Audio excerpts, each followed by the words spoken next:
Kami di sini dari kelompok 7 akan mempresentasikan hasil diskusi kami mengenai materi Social Emotional Learning. Boleh selanjutnya?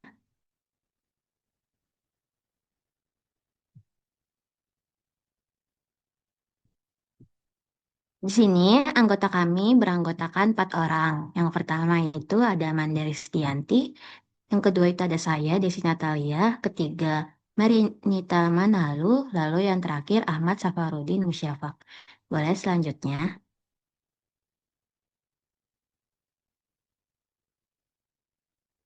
Kita akan masuk materi. Kepada teman-teman kelompok, saya persilahkan. Baik, izinkan saya untuk menjelaskan latar belakangnya terlebih dahulu.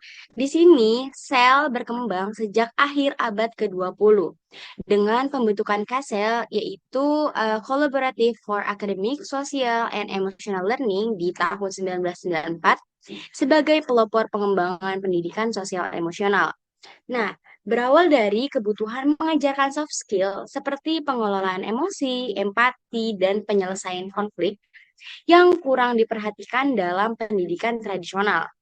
Tujuan utamanya ialah menyeimbangkan kemampuan akademik dengan keterampilan sosial emosional untuk membentuk pendidikan yang inklusif dan holistik. Di era globalisasi dan teknologi, social emotional learning ini tuh mendukung karakter, kesehatan mental, dan kesiapan hidup siswa. Riset menunjukkan bahwa siswa dengan keterampilan sel yang tinggi memiliki prestasi akademik yang lebih baik, perilaku positif, dan kesejahteraan emosional yang stabil. Boleh selanjutnya?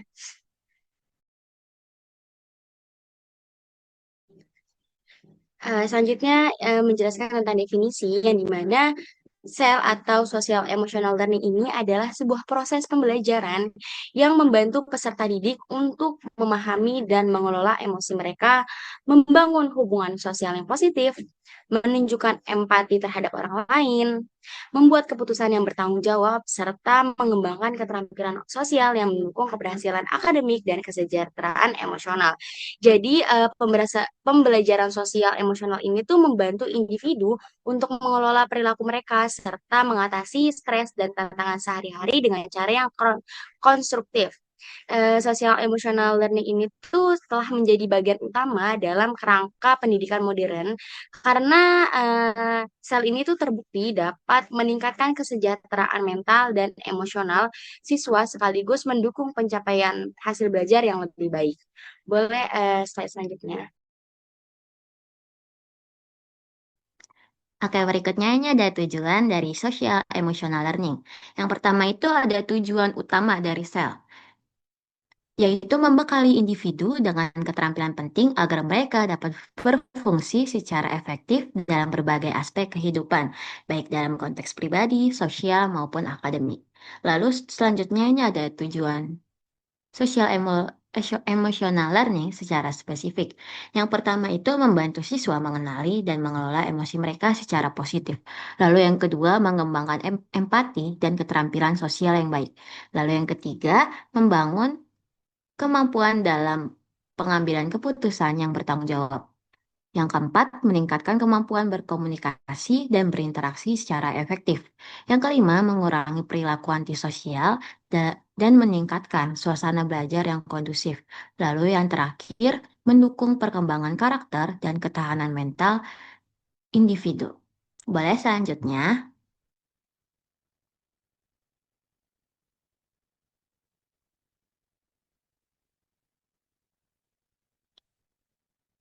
Selanjutnya ini ada kompetensi utama kesadaran diri atau self-awareness. Kesadaran ini merupakan kemampuan untuk mengenali dan memahami emosi, serta potensi dan keterbatasan diri sendiri dengan akurat. Siswa yang memiliki kompetensi ini dapat mengaitkan perasaan dengan perilaku dan melakukan penilaian terhadap kekuatan serta kelemahan diri sendiri.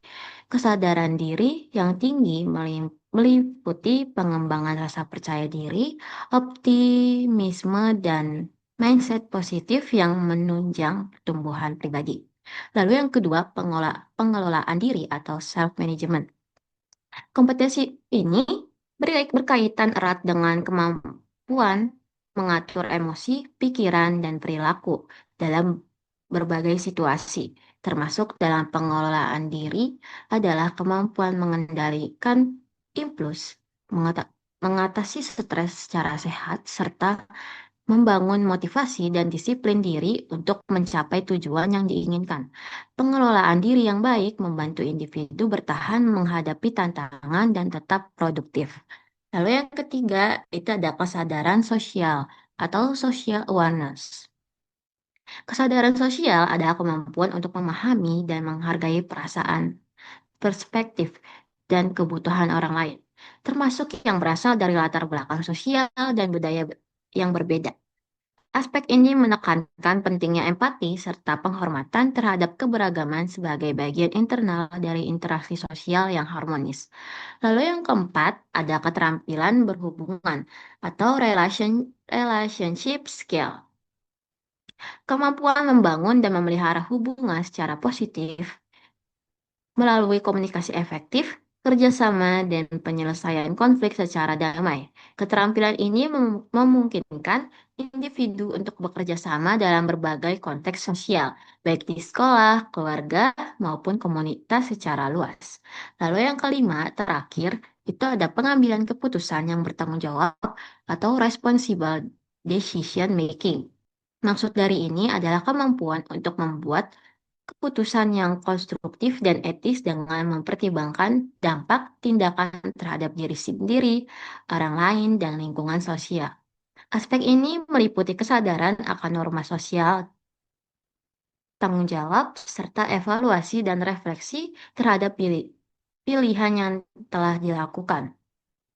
Boleh selanjutnya?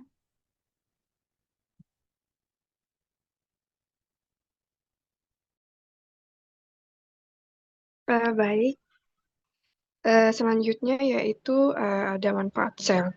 Adapun manfaat sel atau social emotional learning ini yang pertama yaitu meningkatkan prestasi akademik, yang kedua itu meningkatkan kesadaran diri dan rasa percaya diri, yang ketiga itu mengembangkan empati dan kemampuan bersosialisasi, empat, meningkatkan keterampilan mengelola emosi dan memecahkan masalah.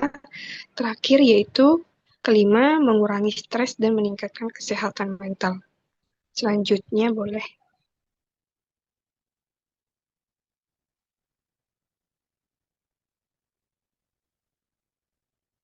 Baik, untuk selanjutnya itu ada kelebihan sel yang dimana pertama ada meningkatkan kecerdasan emosional. Dalam hal ini itu sel membantu siswa untuk mengenali emosi diri mereka sendiri, seperti emosi amarah, sedih, cemas, dan sebagainya. Dan siswa itu dapat mengelolanya dengan cara yang positif, tidak meluapkannya secara impulsif. Selanjutnya ada membantu hubungan sosial yang dimana sel dapat melatih kerjasama, komunikasi, empati, dan menghargai perbedaan pendapat. Nah, dalam interaksi sosial itu contohnya seperti siswa itu menjadi lebih peka ketika melihat temannya yang terlihat sedih gitu. Selanjutnya ada meningkatkan prestasi akademik yang dimana dalam hal ini tuh siswa dengan regulasi emosi yang baik dapat lebih fokus serta disiplin dan termotivasi untuk belajarnya. Selanjutnya ada mengurangi perilaku negatif yang dimana dalam hal ini saya membantu siswa lebih mampu mengendalikan konflik sehingga kasus-kasus seperti bullying, tawuran, dan perundungan itu menurun. Selanjutnya ada membangun karakter positif, yang dimana sel menanamkan tanggung jawab, empati, ketekunan, dan pengambilan keputusan yang etis. Boleh selanjutnya akan dijelaskan oleh teman saya. Oke, selanjutnya ini ada kekurangan dari social emotional learning. Yang pertama itu membutuhkan waktu tambahan penjelasan. Artinya, aktivitas social emotional learning seperti refleksi, mindfulness, atau diskusi konflik sering mengurangi waktu pembelajaran inti, sehingga membutuhkan waktu tambahan. Lalu yang kedua, itu ada membutuhkan kompetensi guru. Guru perlu terlatih dalam fasilitas emosi siswa. Jika tidak, program social emotional learning bisa tidak efektif atau hanya formalitas saja. Lalu yang ketiga, sulit diukur secara objektif. Pengembangan emosi, empati, atau tanggung jawab tidak mudah dinilai seperti nilai matematika. Misalnya, dua siswa sama-sama menunjukkan kerjasama, tetapi tingkat kedalaman dan konsistensinya pasti berbeda. Rubrik penilaian sering subjektif dan bergantung persepsi guru. Lalu selanjutnya itu ada bergantung pada lingkungan sekolah. Social emotional learning sukses jika didukung semua unsur, yaitu guru, kepala sekolah, budaya sekolah, bahkan orang tua. Lalu yang kelima, tidak semua siswa merespons yang sama. Ada siswa yang pemalu, tertutup, trauma, atau punya kebutuhan emosional khusus, sehingga butuh pendekatan yang berbeda. Boleh selanjutnya?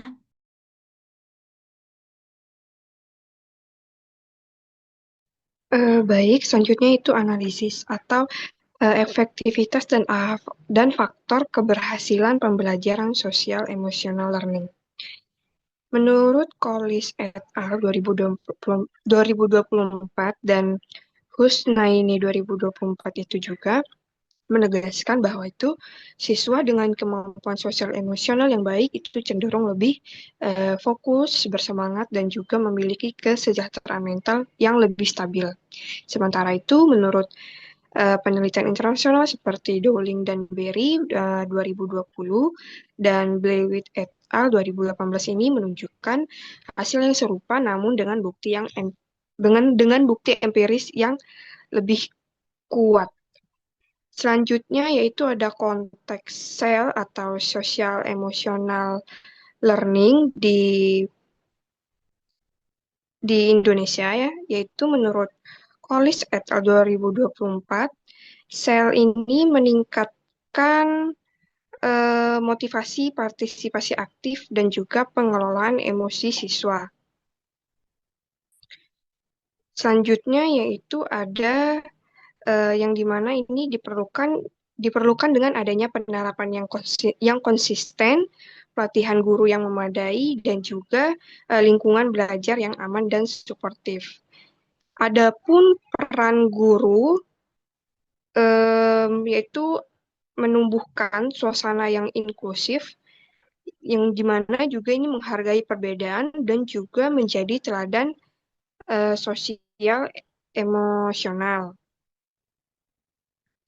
Yang terakhir yaitu peran guru dalam menurut Skonert atau RACE 2019 ini tuh meningkatkan kesejahteraan emosional guru, artinya yang dimana ini itu adalah kunci keberhasilan dari SEL atau social emotional learning.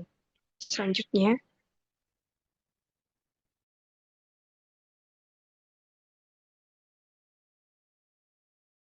Nah, selanjutnya sendiri itu ada analisis landasan teori dan strategi penerapan sel dalam pembelajaran.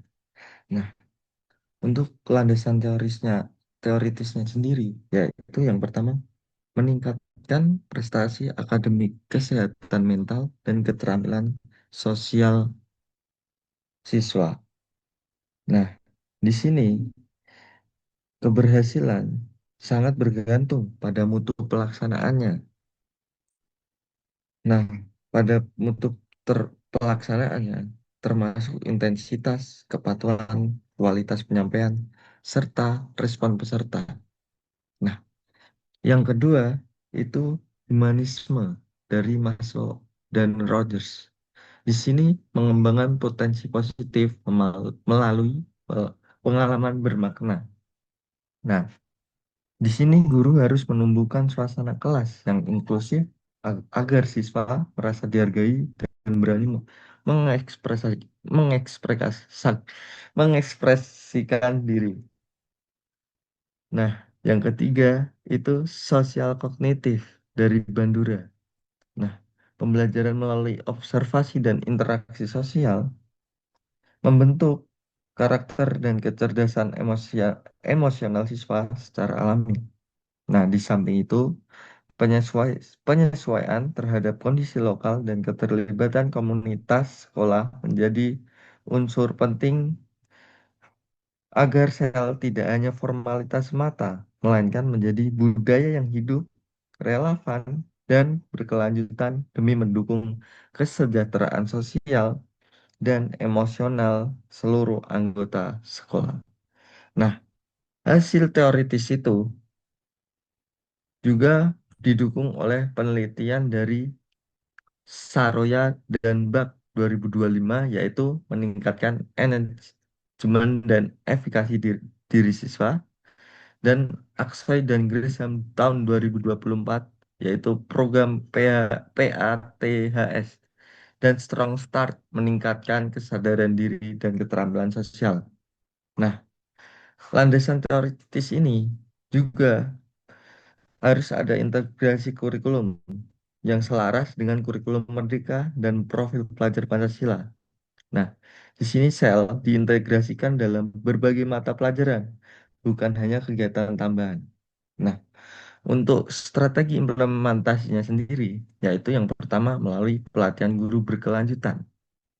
Nah, dan yang kedua itu evaluasi berbasis indikator CASEL atau kesadaran diri, pengendalian diri, kesadaran sosial, kesadaran hubungan, pengambilan keputusan. Nah, dan yang terakhir yaitu kolaborasi dengan komunitas sekolah dan konteks budaya lokal agar sel menjadi budaya berkelanjutan. Seperti itu, teman-teman.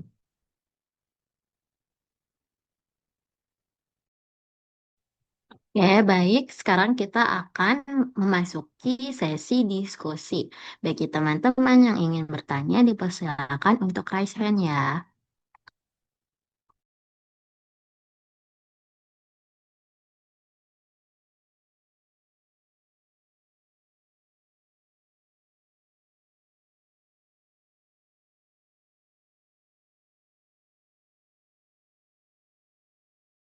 Oke, baik. Di sini yang pertama ada Diki Hardianto. Kepada Diki Hardianto, dipersilakan. Oke, baik. Terima kasih atas presentasinya yang cukup-cukup bagus ya. Mungkin saya ini ingin bertanya kepada kelompok kalian, seberapa besar sih kemampuan sosial dan emosional ikut mempengaruhi prestasi belajar dan kesejahteraan siswa menurut hasil penelitian di Indonesia maupun di luar negeri. Terima kasih.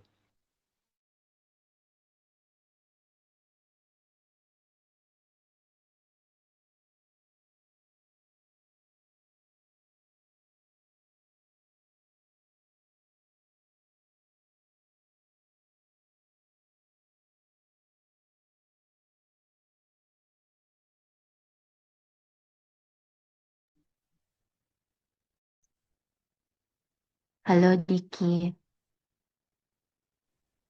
Halo, halo, ada suaranya nggak? Nah, ini udah jelas. Boleh diulang pertanyaannya? Boleh, ini izin bertanya, seberapa besar sih kemampuan sosial dan emosional ikut mempengaruhi prestasi belajar dan kesejahteraan siswa menurut hasil penelitian di Indonesia maupun di luar negeri? Terima kasih. Baik, terima kasih Diki atas pertanyaannya. Boleh selanjutnya, Friska. Oke, makasih Desi. Aku Fiska, aku izin tanya, bagaimana agar SEL ini bisa menjadi pembelajaran yang optimal jika diterapkan dalam pembelajaran nantinya? Oke, terima kasih Ani Friska untuk pertanyaannya. Boleh yang terakhir itu ada Raisa Dayana. Dipersilahkan. Baik, terima kasih Desi atas kesempatannya. Saya izin bertanya kepada kelompok Anda, melihat dari kekurangan yang sudah saudara jelaskan, bagaimana cara mencari solusi untuk mengatasinya? Oke, baik Raisa atas pertanyaannya. Eh, Kami dari teman-teman kelompok izin untuk berdiskusi terlebih dahulu untuk menjawab pertanyaan yang ada.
Kami dari kelompok izin untuk menjawab pertanyaan. Boleh Saudara Safarudin untuk menjawab pertanyaan dari Saudara Diki? Dipersilakan. Baik, terima kasih moderator. Tadi pertanyaan dari saudara Diki kan seperti ini. Seberapa besar sih kemampuan sosial dan emosional ikut mempengaruhi prestasi belajar dan kesejahteraan siswa menurut hasil penelitian di Indonesia maupun di luar negeri? Nah, kemampuan sosial emosional sangat membantu anak dalam belajar dan merasa lebih baik di sekolah. Jika siswa bisa mengatur emosi, memahami perasaan orang lain, dan bekerja sama, mereka jadi lebih fokus, lebih semangat, dan tidak mudah stres. Penelitian di berbagai negara, termasuk Indonesia, menunjukkan bahwa anak-anak yang punya kemampuan sosial emosional yang baik biasanya lebih rajin, lebih rukun dengan teman dan guru, serta hasil belajarnya juga lebih tinggi. Mereka juga cenderung lebih tenang, tidak mudah marah, dan suasana kelas pun jadi lebih nyaman. Singkatnya, kemampuan sosial emosional membuat anak bukan hanya lebih pintar, tetapi juga lebih bahagia saat belajar. Seperti itu, Saudara Diki. Terima kasih. Apakah Saudara Diki sudah terjawab? Cukup terjawab. Terima kasih Safarudin atas jawabannya. Baik, terima kasih. Boleh selanjutnya pertanyaan dari Friska akan dijawab oleh Saudara Manda. Dipersilahkan. Baik, terima kasih. Saya izin menjawab pertanyaan Saudari Friska tadi yang bertanya mengenai bagaimana agar sel ini itu menjadi pembelajaran yang optimal jika diterapkan dalam pembelajaran. Nah, agar pembelajaran sel ini berjalan optimal, tentunya penerapannya tuh harus terintegrasi langsung dalam kegiatan belajar yang sehari-hari gitu, bukan hanya sebagai materi yang terpisah. Nah, guru juga perlu menciptakan lingkungan kelas yang aman, nyaman, dan saling menghargai agar siswa itu berani mengekspresikan emosi mereka dan pendapatnya mereka. Pembelajaran sebaiknya itu menggunakan metode yang aktif seperti diskusi, refleksi, dan simulasi, sehingga siswa dapat melatih kesadaran diri mereka, empati, dan keterampilan sosial secara nyata. Selain itu tuh guru harus menjadi teladan dalam mengelola emosi dan bersikap positif serta melibatkan orang tua eh, dan lingkungan sekolah agar nilai-nilai sel ini tuh terus diperkuat di luar kelas. Perlu dilakukannya evaluasi secara berkala.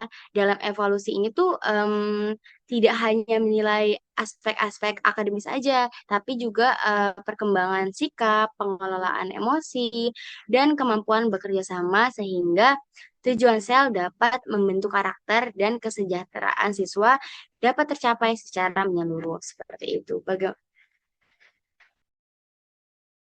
Bagaimana Saudari Friska? Apakah sudah terjawab? Sudah terjawab, Desi. Terima kasih, Manda, atas jawabannya. Baik, terima kasih. Selanjutnya, kelompok akan Iya, menjawab pertanyaan dari Raisa. Boleh dipersilakan Marianita Manal. baik, terima kasih moderator atas kesempatannya. Di sini saya akan menjawab pertanyaan saudari Raisa yang di mana pertanyaannya yaitu bagaimana cara untuk mencari solusi dan bagaimana juga untuk mengatasinya. Terima kasih atas pertanyaannya, Raisa. Untuk mengatasi kekurangan yang telah dijelaskan sebelumnya, langkahnya itu bisa dapat dilakukan dengan adalah mengidentifikasi akar permasalahannya secara lebih mendalam sehingga solusi yang dipilih itu benar-benar tepat sasaran. Yang dimana setelah itu diperlukan juga untuk strategi yang lebih terencana seperti eh, meningkatkan koordinasinya dan juga komunikasinya ataupun dengan metode yang lebih efektif. Selain itu, untuk evaluasi berkalanya itu sangat penting ya agar setiap kekurangannya itu dapat diperbaiki secara berkelanjutan. Dengan pendekatan yang sistematis ini dan juga terarah, kekurangan ini mungkin dapat diminimalkan dan hasil yang dicapai itu dapat menjadi lebih optimal. Baik, itu saja. Baik, apakah saudara Raisa sudah terjawab? Sudah terjawab. Terima kasih Desi dan Marianita. Baik, terima kasih. Boleh selanjutnya, operator. Oke, kita akan memasuki sesi kesimpulan. Social emotional learning merupakan pendekatan pendidikan yang menekankan pengembangan kemampuan sosial dan emosional peserta didik secara terpadu. Melalui social emotional learning, siswa tidak hanya cerdas secara akademik, tetapi juga mampu mengenali, memahami, dan mengelola emosi diri serta berinteraksi positif dengan orang lain. Penerapan social emotional learning terbukti meningkatkan prestasi belajar, kesejahteraan emosional, dan hubungan sosial yang sehat, sekaligus menciptakan suasana belajar yang kolaboratif dan saling menghargai. Keberhasilan social emotional learning sangat bergantung pada peran guru sebagai teladan yang mampu menciptakan lingkungan belajar yang aman, inklusif, dan berempati. Di Indonesia, integrasi social emotional learning dengan kurikulum merdeka dan profil pelajar Pancasila menjadi langkah penting untuk membentuk pendidikan yang holistik dan berkarakter.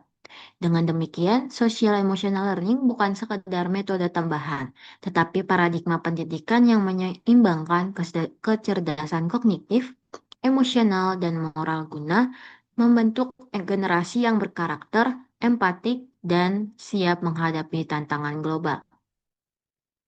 Boleh selanjutnya? Baik, sesi diskusi dan presentasi kami dari kelompok 7 sudah selesai.